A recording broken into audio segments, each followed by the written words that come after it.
history complaints of swelling in left lower abdomen around the stoma since a day, and pain in left lower abdomen since 1 day, vomiting since 1 day. History of presenting illness. Patient was apparently asymptomatic 1 day ago, then developed swelling in the left lower abdomen around the stoma, which is sudden in onset, progressive in nature, and attained present size as you can see here, and associated with intermittent and colicky pain.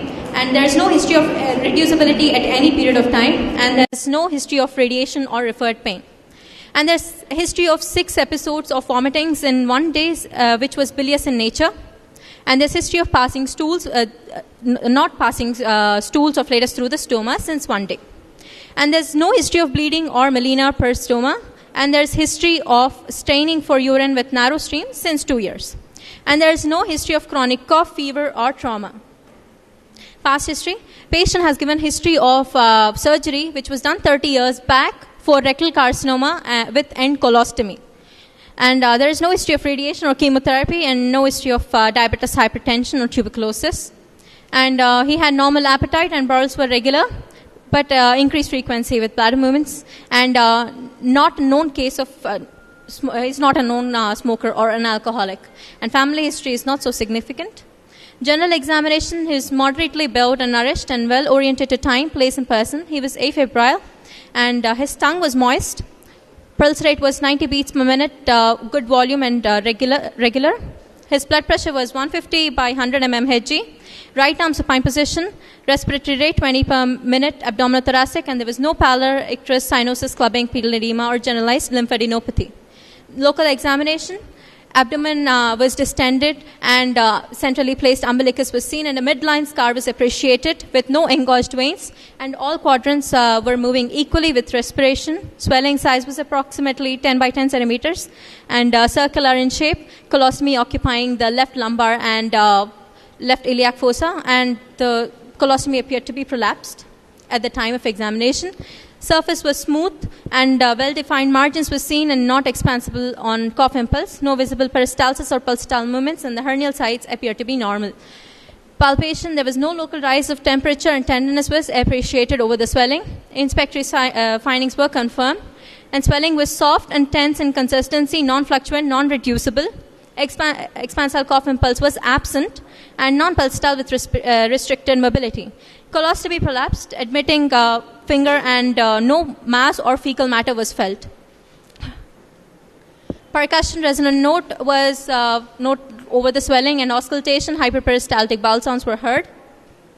Other systems, cardiovascular was normal, and respiratory vesicular breath sounds was present. CNS was normal.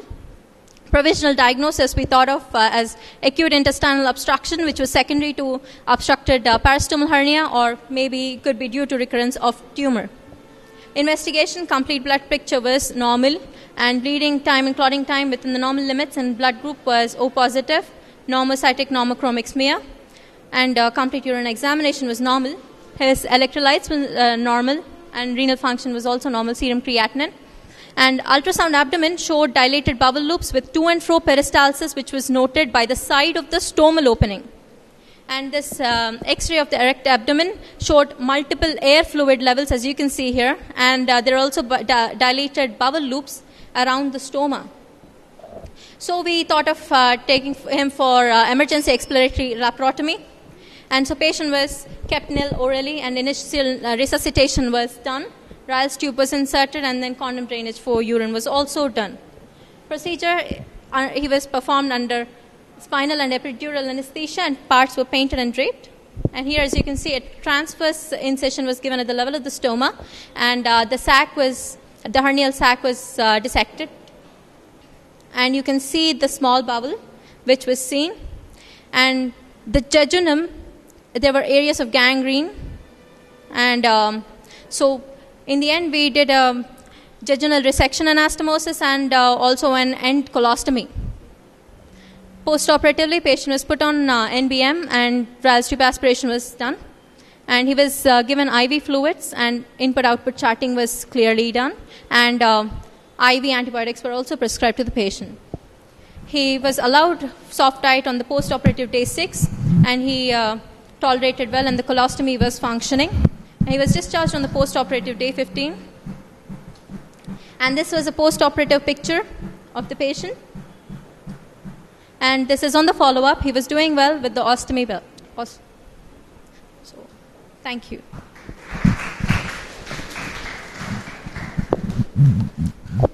Nice presentation. Any questions from the audience?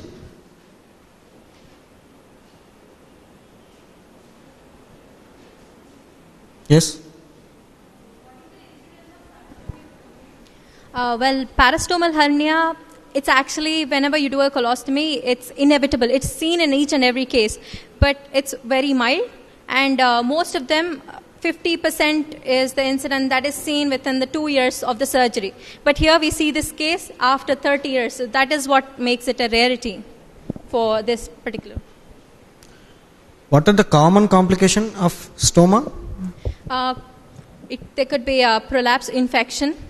And parastomal hernia is the main or most important complication. Mm-hmm. And because of that, there could be intestinal obstruction, as we have seen in this particular case. And do you think all this hernial component with obstruction, all these things happened in one day? You said one day before patient was absolutely fine? The obstruction could have occurred in one day as a phase, but hernia could have been there since a long time, as the patient is also complaining of 2 years of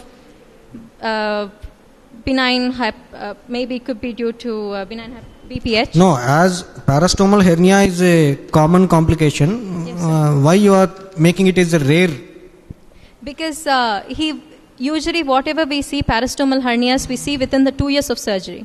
But this patient has come in with that complaint after 30 years. And he is not really complaining of a swelling, which he, according to the patient, he appreciated it just 1 day before. Actually, the obstruction part has occurred now.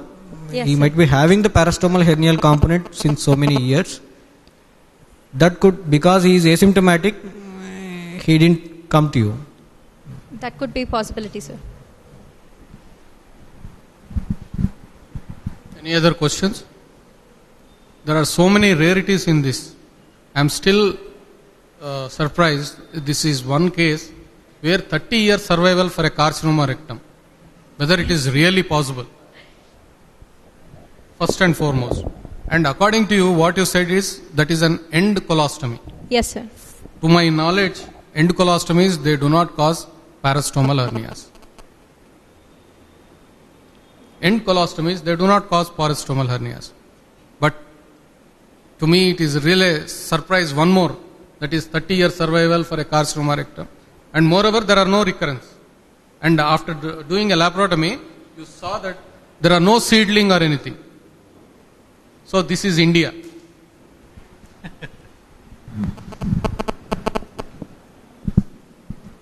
How to prevent a parastomal hernia? Latest techniques have been mesh repair, sir. You can have a bioprosthetic mesh repair that can be used to prevent parastomal hernia. And one thing that we have also done is a transverse incision. Listen, sir saying how you prevent, not how you treat. Yes, sir. So you don't place a mesh when you are doing a colostomy. We can ask the patient to... that may be a difficult question for an undergraduate, because basically you should fix to the muscles so that the prevention prevents. And Simple, also, fix it. yes, sir. Okay. Thank you, sir.